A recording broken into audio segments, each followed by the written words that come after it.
Yu-Gi-Oh! One of the most popular trading card games in the world, comprising over 10,000 cards. The sheer quantity of cards has created a wall of complexity that scares away potential newcomers. But things are changing.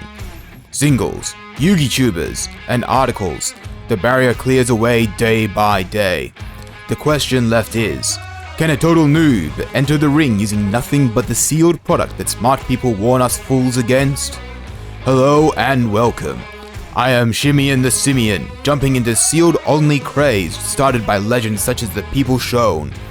We will be building a Yu-Gi-Oh deck using nothing but sealed products and a budget of 60 Oz each week. No singles allowed. Unlike other sealed-only challenges, we will be allowing trading for cards because if we are going for that authentic old-school feel, trading is fundamental.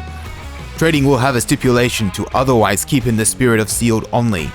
We can only trade for a card if we have done our best effort to obtain it via sealed product. This means that a card only obtainable from, say, Ancient Guardians can only be traded for if the set goes out of print and we are unable to find any remaining sealed product. Our budget will be boosted by winning games while losing games will decrease our budget.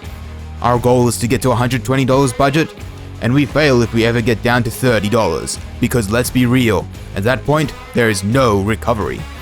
First 2 weeks of matches are not counted because success was never an option. So, let's dive in. Alright, I guess it's time to finally crack this open. I mean, it can't hurt us, right? I mean, what could possibly... What the fuck is this? Where's my Jewel Devastator box? What? Damn it, past me! Alright. Well. Looks like this is what we're opening this week. Alright. Let's go ahead. Only 2 packs. Manstrong. May as well skip forward. Past me can't even give us anything useful.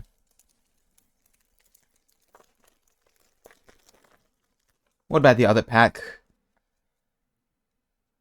Drytron, Live Twin Channel, World Lance, Born from Draconis, Evil Twin Challenge, Magdalenica, and Live Twin Home.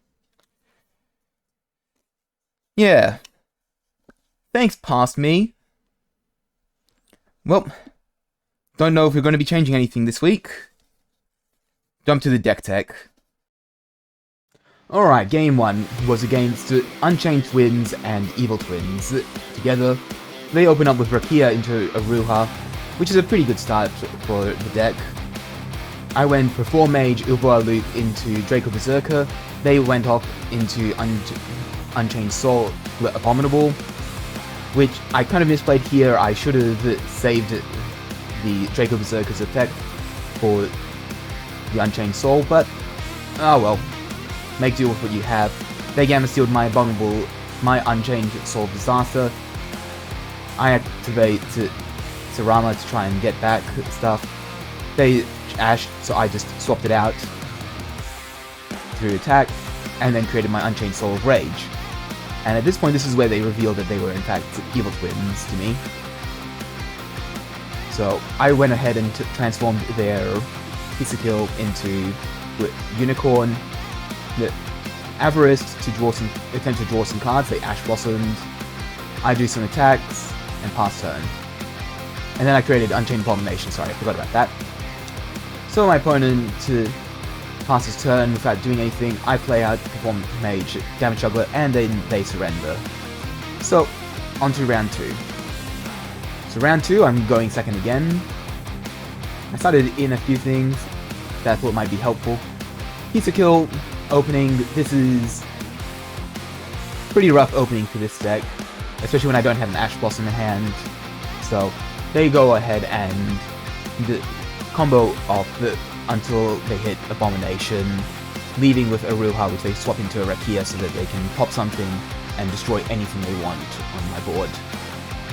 So I play at Rakia, and then Aruha the Rakia, They then combo into 2 Unchained Souls. I then popped away their vulnerable monk. You can see what's going on. My opponent goes into another Rakia, into a Ruha, similar to what I did.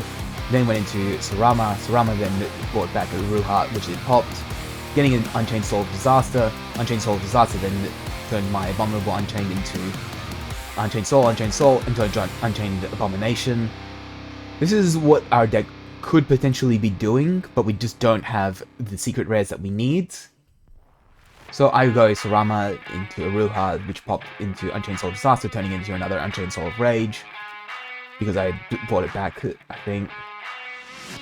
They then Gamma Sealed it, but I then brought it back with the Unchained Soul of Rage. I then got Decode Talker, and they went Evil Twins, which I couldn't really do too much about. They would eventually get into the Abomination, and I draw Escape, which at this point in the game is just not good enough. Yeah, they pop my creature.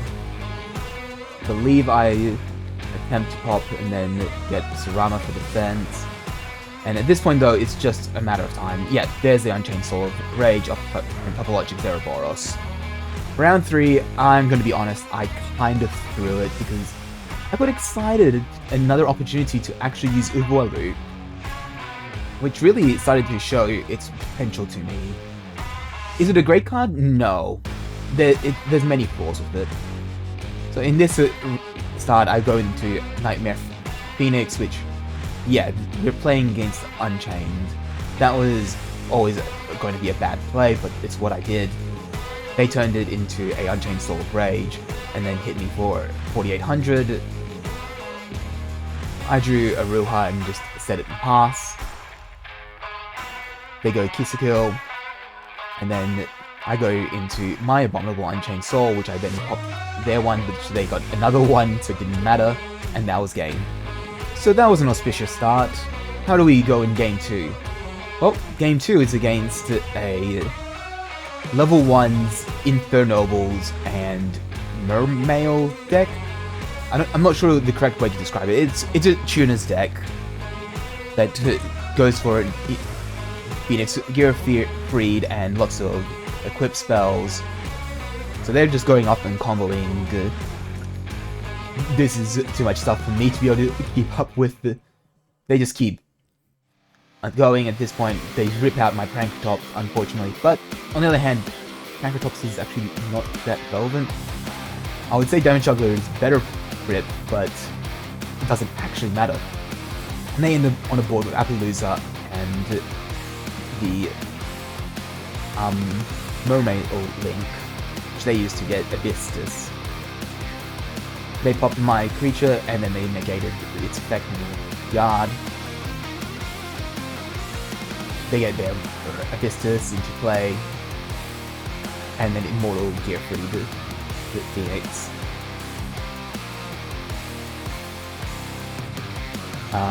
Yep, and then they equipped it to their Immortal, the Abystus to Immortal Gear Free. I play the Upa Loop, attempting to pop it, which I realized was a mistake. I then Damage Juggler to get Breaker Berserker and Tenyu. They attempted to activate their effect, which I used to... Sorry, they didn't attempt to activate any effects. I just banished the monster so I could gain more attack. Breaker Berserker is a pretty decent card, however at this point I found out apparently it can't negate Gear Freed's effect. I didn't read the card enough to find out why, just to know that it does not work. So that is game. Round 2. Had a bit of better luck. As you can see in my hand, I got a Soul Crossing and an Obelisk. So guess what I managed to do with this game? I set to 3 and to put down Ubalu face down defense and passed, with the intent of waiting for the right moment to just Soul Crossing for Obelisk. That denial was beautiful.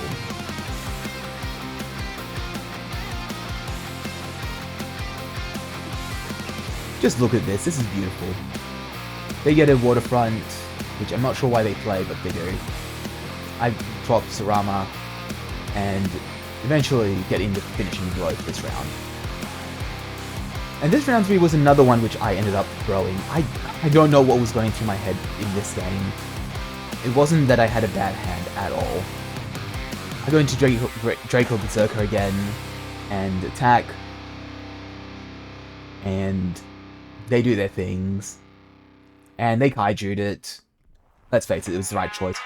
And this is why I say I threw this game, because at this point, I have a really strong position, and I could not close it out. I had no real options here, and this game just got into a grind, and I just could not close it out. Or actually, I might be even misremembering this. I think they just comboed off. Yeah, I think they were just comboing off. I tried foolishly to stop them with the Forbidden Lance, but really I don't think that was a good choice for Forbidden Lance. I shouldn't have decided it in. The main equipped spells they use, they don't want on the field anyway. I have Drowning Mirror Force to try and survive a turn. Drew my card. It was a Ruha, so that's not actually a bad thing. I set it and pass. Opponent got Reinforcement of the Army, which then basically negated any possible thing I could do. So, that's basically round 3. There's Dragite, I activate, but it gets negated, and then Gear Freed attacks for 3500. I draw Obelisk, at which point, this is probably my most unlucky moment.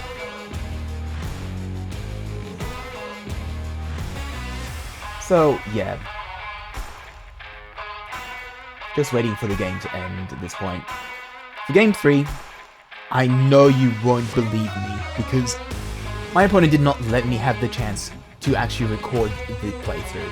And I realized just now I could have used the last dual replay functionality of the Yu-Gi-Oh! Omega, but I kind of forgot about that. I was just so surprised that my opponent just surrendered after the first round of the game, before I had a chance to do any saving of the replay or anything. So, my opponent was playing Dark Magician, and I basically just kept being able to blow up everything they could do. They couldn't do anything in that first round. And instead of trying to survive 2 more rounds, they chickened out. What are you gonna do? So, yeah. Now for game 4, we are against Clipboards. So they go search up their Clipboard Scout, play it, and start using it. Pretty much what all Clipboard players want to be doing. Clipboard Hex, quickly sacrifice, and then lose 1 turn, which honestly is not that bad a card for us. All the Unchained effects float, so it doesn't actually stop us that much. They try to do funny stuff. They popped my Escape of the Unchained, getting me a Abominable Unchained, and I decided to banish their Flea field spell. Sorry about that, I'm getting really confused. I then activate, but they can do Skill Drain, which I Red Reboot, and I get my Unchained Soul of Rage, which I sacrificed for the Get Out